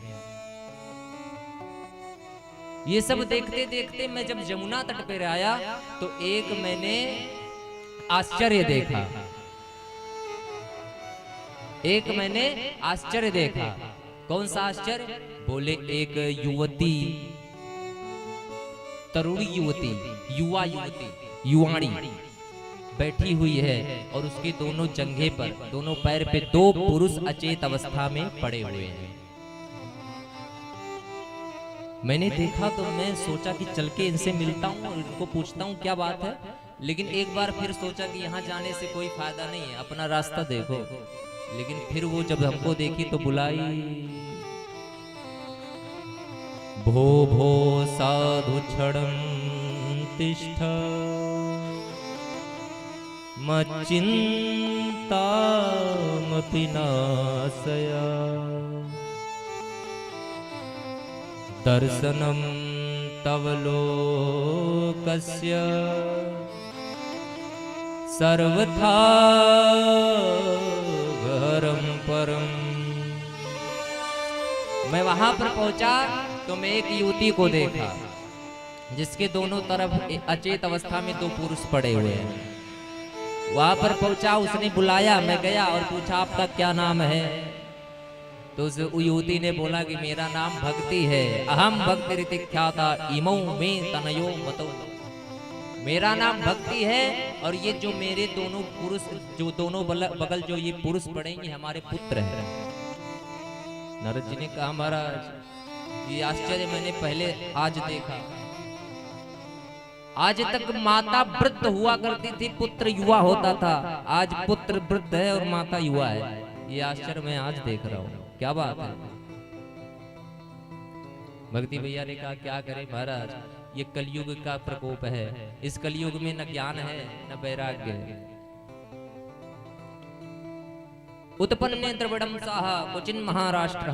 मैं उत्पन्न द्रविड़ देश से हुई हूँ, महाराष्ट्र में पली बड़ी हूँ और वृंदावन आकर के तो मैं युवती हो गई। लेकिन ये जो मेरे ज्ञान वैराग्य पुत्र हैं ये अभी भी जर्जर हैं। अगर ये ठीक नहीं हुए तो मैं इस देश को देशम परित्यज्य विदेशम गम्यते मया, इस देश को त्याग करके विदेश चली जाऊंगी। नारद जी ने कहा महाराज अगर भक्ति विदेश चली गई तो इस भारतवर्ष में क्या रह जाएगा? क्योंकि इस भारत में ही भगवान के 24 अवतार हुए हैं, केवल इस भारत भूमि पे। ये भारत भूमि है, ये कर्म भूमि है। और जितने भी विदेश हैं, यूके, लंदन, अमेरिका, रूस, रसिया, जितने भी हैं वो सब भोग भूमि है। लेकिन आजकल महाराज बड़े बड़े संतों की कृपा से वहां पे भी भक्ति जागृत हो गई। आजकल मॉरिशस, यूके, लंदन सब कथा चल रहा है, सब जगह। ऐसे ऐसे हमारे महापुरुष संत जन रहेंगे तो ये कथाएं विश्व स्तरीय हो जाएंगी, भगवान को सब जानने लगेंगे, भक्तिमय हो जाएगा, भगवाधारी पूरा विश्व हो जाएगा। बोलो राधे राधे। इस प्रकार से नारद जी ने कहा, भक्ति मैया कष्ट ना करें, हरि स्मृति सर्व विपद विमोक्षणम। हरि की स्मृति रखिए और सारा विपत्ति नष्ट हो जाएगा। क्या करना है? भगवान हरि का ध्यान करना है। कैसे हैं हरे भगवान? भगवान हरि कैसे हैं? कहाँ रहते हैं कृष्ण भगवान? कहाँ रहते हैं बताएंगे कोई? वैसे तो आपके हृदय में बसेंगे, अगर आप उनको बुलाएंगे तो हृदय में है, अगर नहीं बुलाएंगे तो ब्रज में रहते थे ना। तो चले ना एक बार ब्रज में दर्शन करने। ब्रज के नंद लाला श्री राधा जो के सावरिया, सब दुख दूर हुए जब तेरा नाम लिया।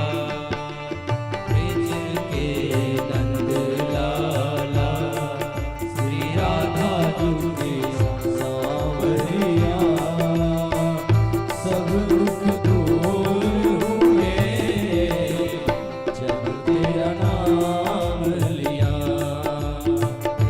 सब दुख दूर हुए जब तेरा नाम लिया।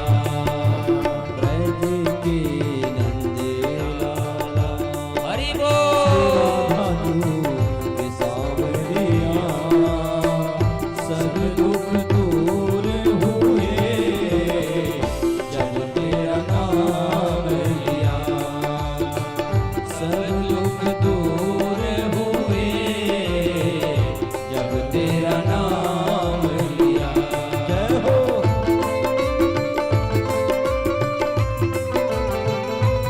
जय हो।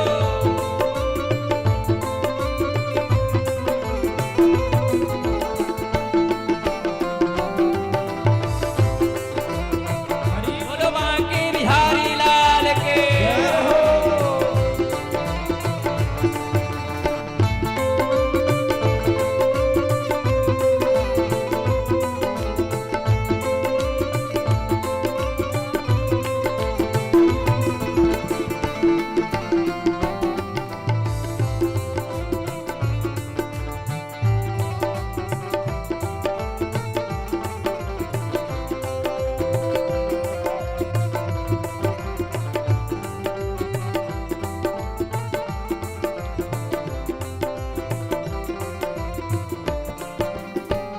मेरा पुकारे तुम्हें गिरधर गोपाला, मेरा पुकारे तुम्हें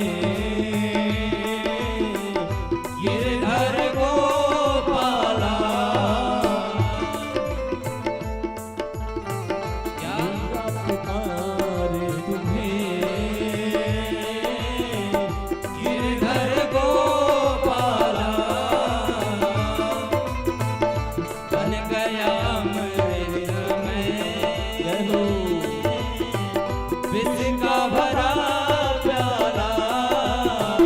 बन गया अमृत में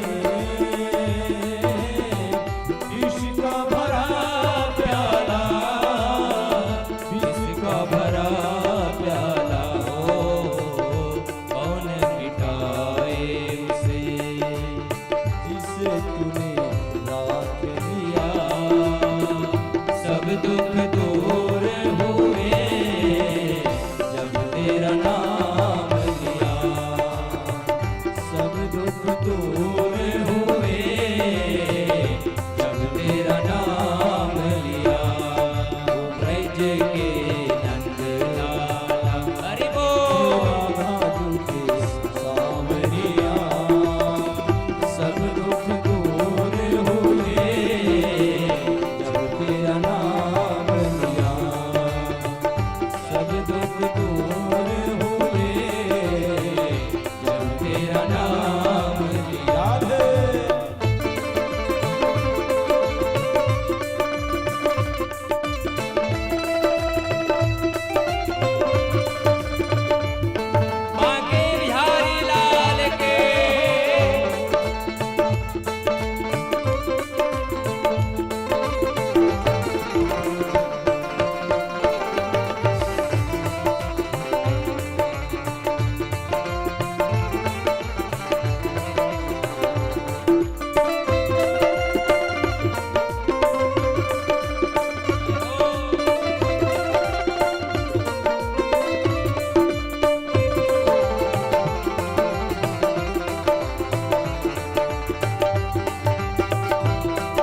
जब तेरे गोकुल में आई विपदा भारी, एक इशारे पे सारी विपदा टारी, एक इशारे पे सारी विपदा टारी, सारी विपदा टारी, सारी विपदा टारी। उठ गया गोवर्धन वो जिसे तूने उठा लिया, सब दुख दूर हुए जब तेरा नाम लिया। कृष्ण नंद लाला श्री राधा झुके सावरिया, सब दुख दूर हुए जब तेरा नाम लिया, सब दुख दूर हुए जब तेरा नाम लिया। हो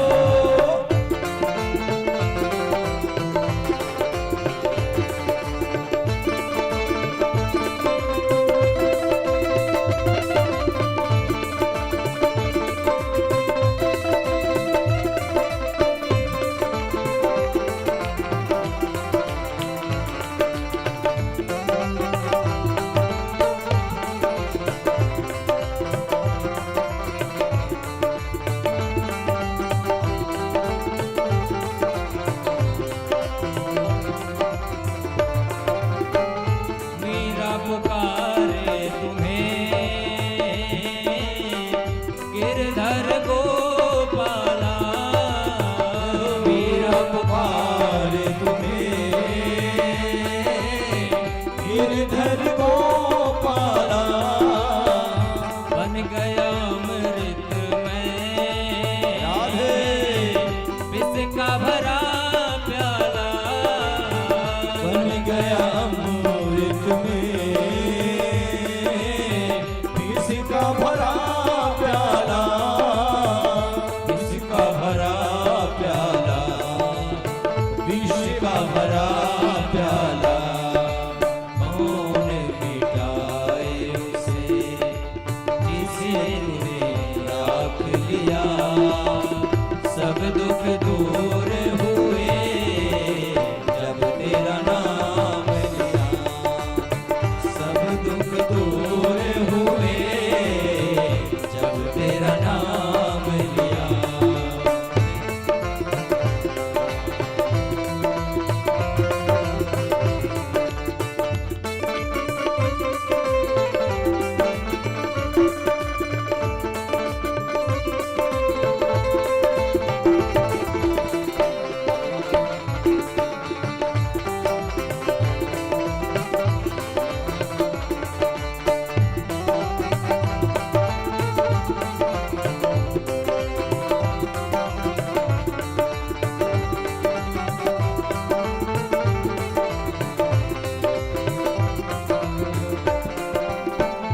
नैनों में श्याम बसे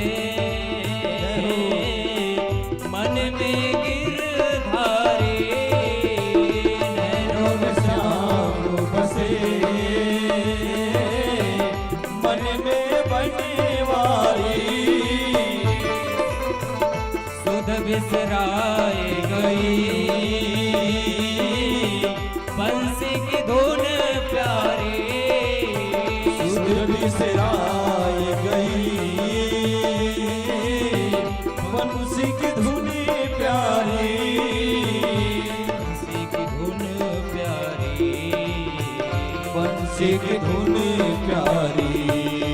मेरे मन मंदिर में वो रास रचाओ रसिया, सब दुख दूर हुए जब तेरा नाम लिया, सब दुख दूर हुए जब तेरा नाम लिया। ब्रज के नंद लाला श्री राधा झुके सावरिया, दुख दूर हुए जब तेरा नाम लिया, सब दुख दूर हुए जब तेरा नाम लिया, सब दुख दूर हुए जब तेरा नाम लिया। बोल नंद लाला की जय हो, ब्रज के लाला की जय हो, गिरधारी भगवान की जय हो, जय जय श्री राम। श्री राधे श्याम। अरे वो ब्रज का लाला है ना, तो दुख क्यों करते हो? वही सब कुछ संभाल ले। आपको केवल कर्म करना है, फल की कामना नहीं। फल देना किसका कार्य है? बोले प्रभु का। कर्म तो करते नहीं है, फल इतना बड़ा मांगते हैं। अगर आप कर्म करेंगे तो फल जरूर मिलेगा। जब पूरी छानेंगे तभी ना खाएंगे, बिना छाने थोड़ी ना पूरी मिलेगा। जब वृक्ष लगाएंगे तभी ना फल पकेगा, बिना वृक्ष लगाए फल नहीं होता। तो इसलिए कर्म करते रहिए, फल की कामना मत करिए, फल तो भगवान देंगे। भक्ति महारानी प्रसन्न हो गई। वारे नारद जी के मानस पुत्र, जय हो आपकी। आपने तो एक क्षण में हमारा सारा दुख ही दूर कर दिया। स्तुति करने लगी। जयति जगति माया यस्य काया धवस्ते, वचन रचन में कम केवलम चाकलैया। ध्रुव पदमपिया तो यत्कृपा तो ध्रुवोऽयं, सकल कुशल पात्रम ब्रह्मपुत्रम नतास्मि। जय हो ब्रह्मा जी के मानस पुत्र, आपने तो हमारे सारे दुख को ही दूर कर दिया। आपके एक वचन धारण करने से कयाधु नंदन प्रहलाद माया पर विजय प्राप्त करके क्या से क्या बन गए महाराज। आपके ही वचन को धारण करने से ध्रुव जी ध्रुव पद को प्राप्त कर लिए 5 वर्ष की अवस्था में। तो इसलिए हे नारद जी, आप धन्य हैं, आपसे बढ़कर कोई नहीं है। आपने मेरा भी कष्ट दूर कर दिया। लेकिन मुनि श्रेष्ठ, अब कृपया करके हमारे पुत्रों पे भी दृष्टि डालिए थोड़ा सा। नारद जी ने कहा बिल्कुल। वेद वेदांत घोषैश्च गीता पाठैर्मुहुर्मुहुः बोध्यमानो तदा तेन कथचिच्छोथितो बला। नारद जी ने कहा उठो ज्ञान, उठो वैराग्य। कोई चेतना नहीं आई। वेद वेदांत कर डाले, गीता पाठ बार बार किया, लेकिन उसमें भी कोई फर्क नहीं पड़ा। वो अचेते रह गए। थोड़ा सा जमाई लेकर के फिर से निद्रावस्था में हो गए। नारद जी को चिंता हुई, तो नारद जी मुनि से श्रेष्ठ थे, संत थे। वो चिंता नहीं करते थे, जब करते थे तब चिंतन करते थे। चिंता और चिता एक ही है। चिता पर तो लाश जलती है, लेकिन चिंता जो है एक जीवित व्यक्ति को जलाती है। चिता जलते हुए दिखता है, लेकिन चिंता जब जलती है ना, तो मनुष्य नहीं दिखता नहीं है, वो मनुष्य धीरे धीरे गलता चला जाता है। इसलिए चिंता नहीं करना चाहिए। जो होगा सो मुरली वाले के हाथ में है, जो होगा देखा जाएगा। होई है वही जो राम रचि राखा, को कर तर्क बढ़ावई साखा। राम सिया राम जय जय राम। राम सिया राम जय जय राम। मंगल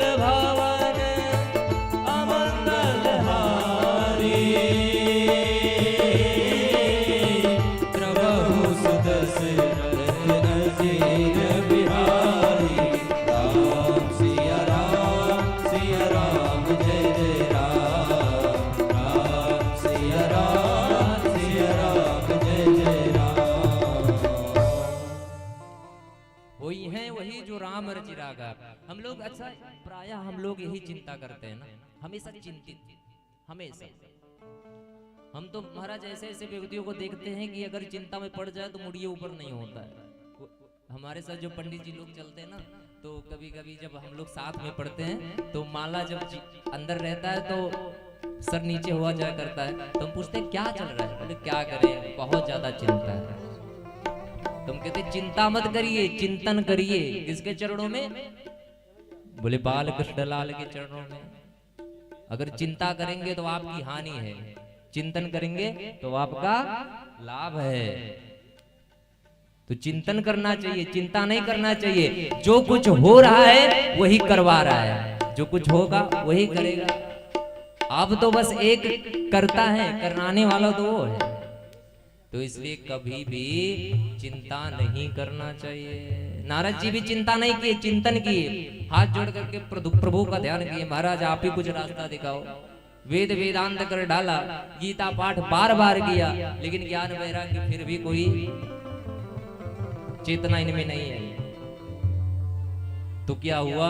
व्योम बाड़ी तदैवा भून्मारिसे खिद्यतामिति उद्यमः सफलस्तेयं भविष्यति।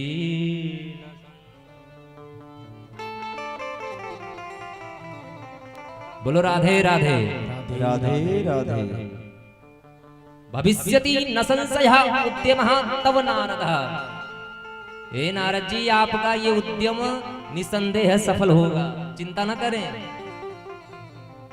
क्या करना होगा महाराज? बोले सत्कर्म सूचको नूनम, सत्कर्म की खोज करिए ना। अच्छा तो कौन बताएगा? बोले महापुरुष। अच्छा तो कौन महापुरुष, कहाँ मिलेंगे? बोले नहीं बताएंगे, जाओ ढूंढो।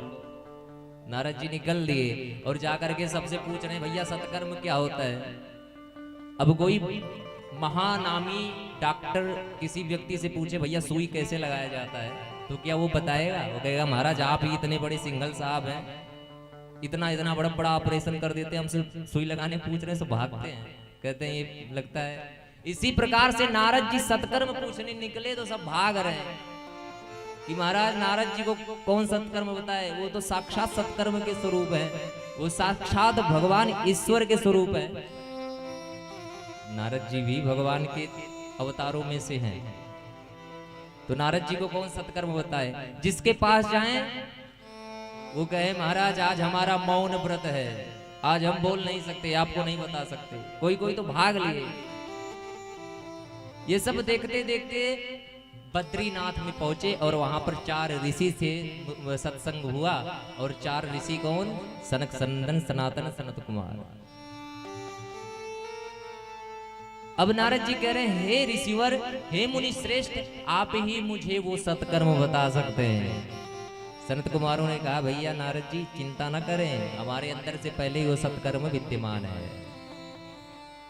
सत्कर्म सूचको नूनम ज्ञान यज्ञम स्मृतो बुधै श्रीमद्भागवतालापः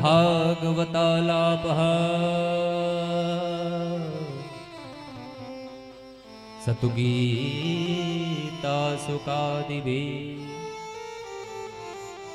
हे नारद जी आपके प्रश्न का उत्तर हमारे अंदर पहले से विद्यमान है। क्या करना चाहिए? बोले ज्ञान ज्ञान यज्ञम स्मृतो बुधै। क्या कराओ?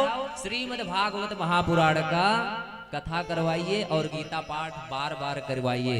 इसी से ज्ञान वैराग्य का जो बुढ़ापा है वो दूर हो जाएगा। नारद जी ने कहा महाराज क्या बात कर रहे हैं?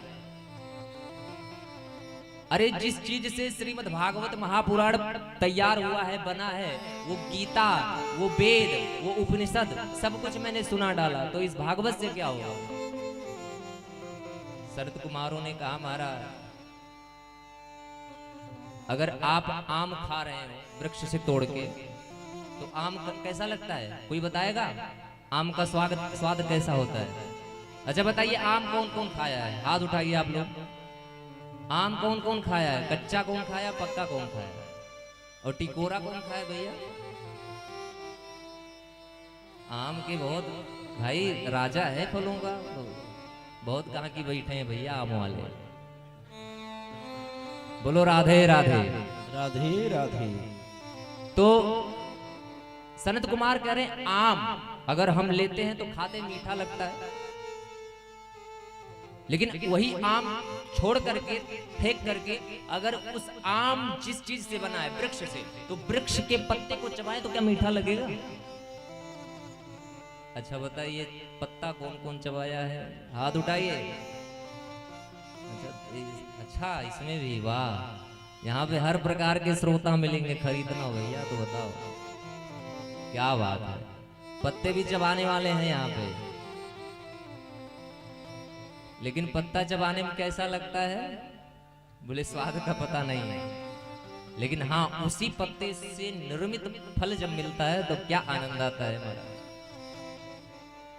तो इसी प्रकार से वेद वेदांत क्या है बोले आम का वृक्ष है, और भागवत महापुराण क्या है बोले आम का फल है, ये मीठा है। वो वृक्ष के सारे वृक्ष का निचोड़ मीठापन एक फल में आकर के विद्यमान हो गया है, इसलिए फल मीठा है और पत्ते कड़वे हैं। एक उपमा और दिया। अच्छा मैया हमारी सब माताएं हमारी रसोई में पूरी जरूर छानती होंगी, सभी लोग छानती होंगी। तो अगर आप घी से पूरी छान रहे हो, किससे? घी से, और अचानक घी खत्म हो जाए और पूरी 5 पड़ी रह जाए तो क्या करेंगे बताइए? अगर आप हमसे पूछने आवे तो हम तो कहते हैं कि घी तो दूध से बना, दूध डाल के छान लीजिए ना। अगर घी तो दूध से बना है तो क्या निकलेगा? क्या मूर्ख बना रहे पंडित जी, ये घी है वो दूध है। तो हम भी कहेंगे घी कहाँ से निकला? बोले दूध से। तो छानो ना इससे। नहीं छनाएगा। कैसे? क्यों नहीं छनाएगा? क्योंकि दूध को पहले हम गाय से निकालते हैं, उसके बाद उसको ईंधन पे रखते हैं, वो खौलता है, लाल हो जाता है हमारा। अच्छा एक बात और है, लाल जब दूध हो जाता है ना आग पे, तो देख करके ही मुंह में पानी आने लगता है। वैसे नहीं अच्छा लगेगा। अगर कच्चा दूध पीने को कह दो तो हम भी असमर्थ है पीने में, लेकिन हाँ अगर लाल लाल मिल जाए, भदेली में रखा। और एक बार तो भैया मार भी खा चुके हैं। पहले की माताएं, हमारी माता लोग जब गाय को दूध निकालती थी तो बाहर एक मिट्टी का कुछ बनाती थी, तो उसमें लकड़ी बढ़ के उसको जलाती थी, ऊपर से दूध का भदेला रखती थी और ऊपर से ढक दिया करते थे।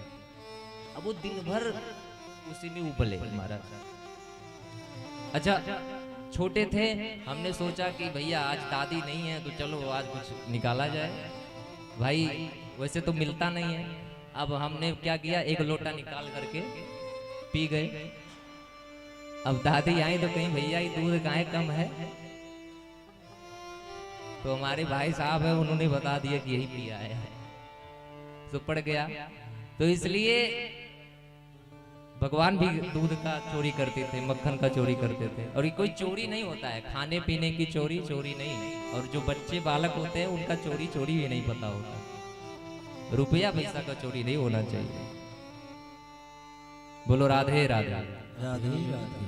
तो इसलिए जब गाय से दूध निकालते हैं, भट्टी पे रखते हैं, लाल हो जाता है। लाल होने के पश्चात फिर से उसको हम जमाते हैं जावन डाल करके। अब वो दधी में परिवर्तित होता है, उसको मथानी लेकर के मथते हैं ऐसे ऐसे करके, और उसमें से फिर क्या निकलता है? माखन, जो हमारे कन्हैया पाते हैं। और उस माखन के द्वारा निर्मित होकर के तब वो घी में परिवर्तित होता है। दूध 5 लीटर था तो घी इतने मिला।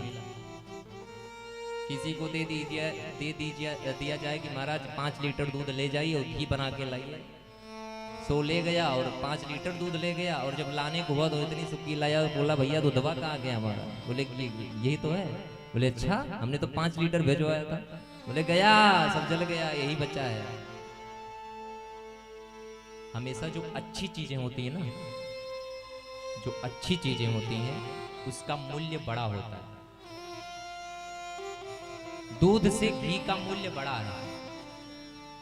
तो इसलिए अगर हम घी से पूरी छान रहे हो, घी खत्म हो जाए, दूध से नहीं छान सकते। क्यों? क्योंकि दूध से घी बना है, ये तो सत्य है, लेकिन घी कई स्टेप पार करके तब बना है। तो इसलिए दूध क्या है? बोले वेद वेदांत है। और घी क्या है? बोले भागवत महापुराण है। नारद जी हाथ जोड़ करके खड़े हो गए, महाराज धन्य है आपने तो मेरा सारा शंका ही समाप्त कर दिया, इसलिए आप धन्य हैं, धन्य हैं। जाकर के नारद जी ने कहा अब चल के आप ही भागवत कर दीजिए। सनत कुमारों ने कहा चलो भैया, एक चेला मिल गया। सनत कुमार वहां से उठे और आकर के गंगा द्वार समीपे तटना मंद नानकम, गंगा द्वार समीप हरिद्वार में आकर के सनत कुमारों ने कथा प्रारंभ किया और नारद जी कथा श्रवण करने लगे। सनत कुमार जी सबसे पहले मंगलाचरण करते हुए भागवत की महिमा बताने लगे। क्या बताने लगे? सदा सेव्या श्रीमद्भागवती कथा, यस्याः श्रवणमात्रेण हरिश्चेत्तं समाश्रये। सनत कुमार करे नारद जी ये भागवत जो है सदा सेव्या श्रीमद् भागवती कथा, ये हमेशा सेवन करने योग्य है, हमेशा श्रवण करने योग्य है। यस्याः श्रवण मात्रेण हरिश्चित्तम समाश्रये, इसके श्रवण मात्र से ही भगवान श्री हरि आपके चित्त में आकर के विराजमान हो जाते हैं। कैसे? जैसे एक चुंबक में लोहा आकर के चिपक जाया करता है, ऐसे ही जब आप कथा सुनते हैं तो श्रीमद् भागवत महापुराण सुनते हैं तो भगवान आपके चित्त में ऐसे चिपकते हैं जैसे एक लोहे में, एक चुंबक में लोहा चिपक जाया करता है। इसलिए भागवत महापुराण हमेशा श्रवण करने योग्य है। तुलसी वृक्ष न जानिए, गाय जानिए ढोल, गुरु मनुज न जानिए, ये तीनों नंद किशोर। आपके समक्ष तुलसी जी लगी हैं, इनको वृक्ष मत जानिएगा। स्वयं महारानी है, हमारे श्री केशव की प्राण प्रिया है। गाय, हमने गाय को देखा है और गाय को भगवान ने गौचारण किया है, उसी से उनका नाम गोपाल पड़ा है। तो गाय को भी गाय मत समझिए, गाय में 36 करोड़ देवता विराजमान है। हर एक अंग में, हर एक रोम में देवता विराजमान होते हैं गाय के।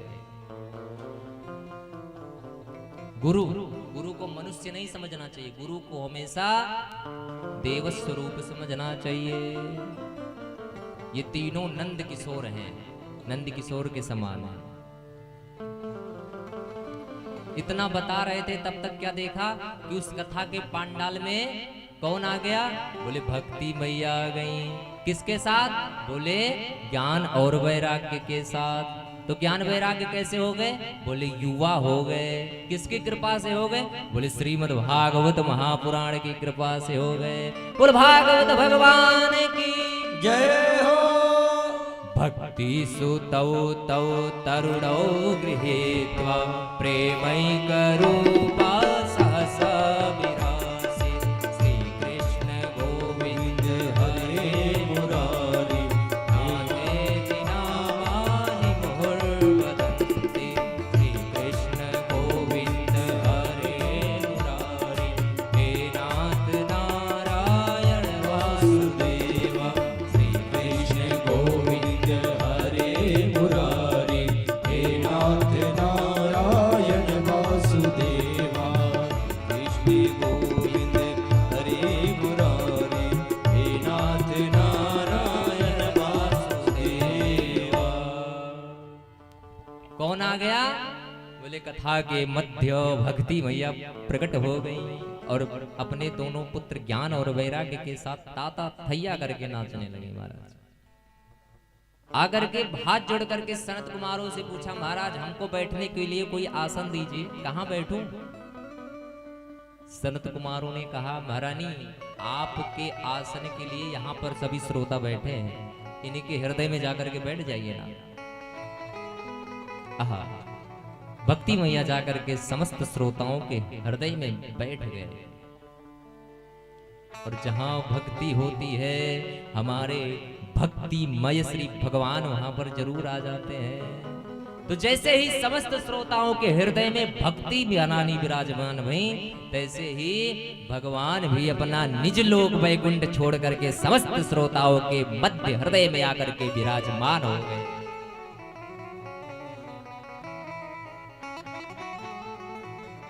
खूब आनंद से सभी का मन लगने लगा कथा में। और अब श्री सनत कुमार जी भक्ति महारानी से अनुनय विनय करके उसके बाद भागवत की महिमा सुनाने लगे। समय के अवधि को देखते हुए आज थोड़ा सा विलंब से हम लोग यहाँ पर उपस्थित हुए हैं, उपस्थिति दर्ज किए हैं। आप लोग कल से 7 बजे यहाँ पर और उससे पहले हो सके तो यहाँ पर आकर के विराजमान हो जाइए और कथा चलेगा। प्रथम दिवस था, थोड़ा सा विलंब हो गया क्योंकि सारे कार्य आज ही होने थे, कलश यात्रा वगैरह, तो इसलिए थोड़ा सा विलंब से शुरू हुआ। आज की कथा समय को देखते हुए, समय की अभूति होने के लिए, समय के कम होने के कारण यहीं तक की थी। आप समस्त श्रोता बिंदु कल से यहाँ पर समय से पधारे और कथा में भरपूर आनंद लें और भगवान का सुमिरन करते हुए, ताली बजाते हुए भगवान का कीर्तन किया करें। बोलो राधे राधे राधे राधे। और कल बहुत ही रोचक कथा है, बहुत ही ज्ञानमयी कथा है, धुंधकारी का और गोकर्णोपाख्यान आत्मदेव जी का, अन्य अन्य कथाएं हैं। आप सभी लोग यहाँ पर उपस्थित होकर के इस कथा में लाभ श्रवण करें, लाभ अर्जित करें और इस कथा को, इस ज्ञान रूपी कथा को आगे बढ़वाएं। आइए एक बार झूम के सभी लोग भगवान का कीर्तन करते हैं, उसके बाद आरती करते हैं। कृष्ण गोविंद गोविंद गोपाला, कृष्ण गोविंद गोविंद गोपाला, कृष्ण गोविंद गोविंद गोपाला, कृष्ण गोविंद गोविंद गोपाला, कृष्ण गोविंद गोविंद गोपाला, कृष्ण गोविंद गोविंद गोपाला, कृष्ण गोविंद गोविंद गोपाला, कृष्ण गोविंद गोविंद गोपाला, मेरो मुरली मनोहर नंद लाला, मेरे मुरली मनोहर नंद लाला। सभी लोग आए झूमते हुए। ओ कृष्ण गोविंद गोविंद गोपाला, कृष्ण गोविंद गोविंद गोपाला, कृष्ण गोविंद गोविंद गोपाला, कृष्ण गोविंद गोविंद गोपाला, कृष्ण गोविंद गोविंद गोपाला, कृष्ण गोविंद गोविंद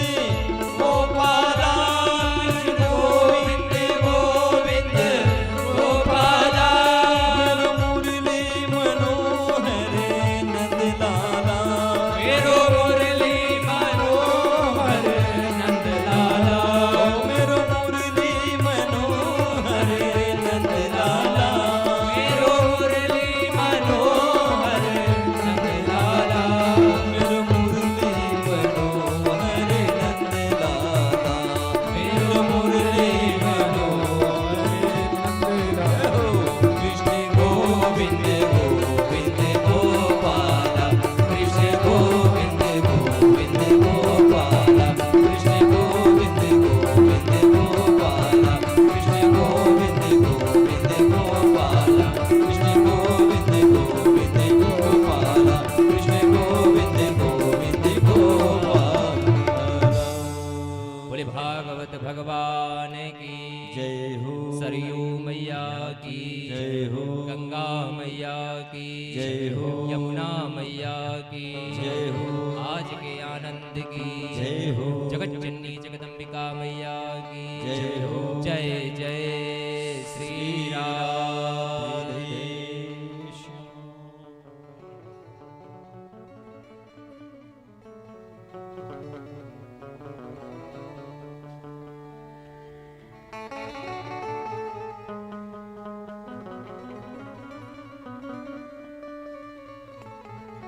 आते जाते हुए गुनगुनाया करो, जय हो। आते जाते हुए गुनगुनाया करो, कृष्ण बोला करो, कृष्ण गाया करो, कृष्ण बोला करो, कृष्ण गाया करो।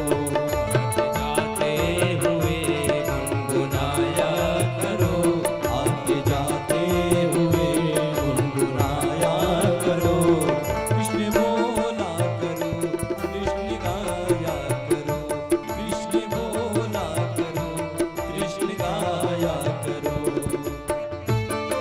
बोलबा के बिहारी लाल के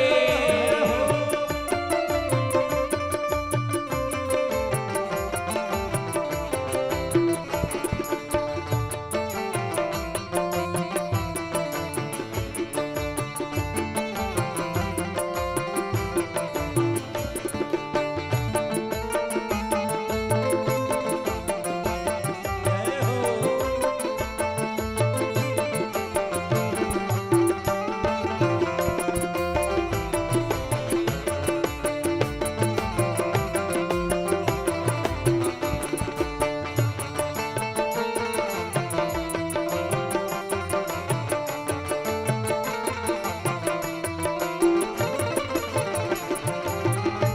रिश्ता रखते हो तुम जैसे परिवार से, रिश्ता रखते हो तुम जैसे भगवान से, मोह बंधन बधा जैसे रखवार से, मोह बंधन बंधा जैसे भगवान से। और क्या करना है? आप लोग रिश्ता संसार से रखते हैं ना? सारे संसार में ये हमारी मौसी है, ये हमारे बुआ है, मौसी के लड़के, मौसी लड़के, सब जगह रिश्ता बंधा है। रिश्ता रखते हो तुम जैसे परिवार से, रिश्ता रखते हो तुम जैसे भगवान से, रखते हो तुम जैसे परिवार से, रिश्ता रखते हो तुम जैसे भगवान से। और थोड़ा इनसे भी रिश्ता बढ़ाया करो, थोड़ा इनसे भी रिश्ता बढ़ाया करो। राम बोला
आइए अब अपने मन के थाली में दीप जला करके भगवान श्री कृष्ण का आरती करते हैं।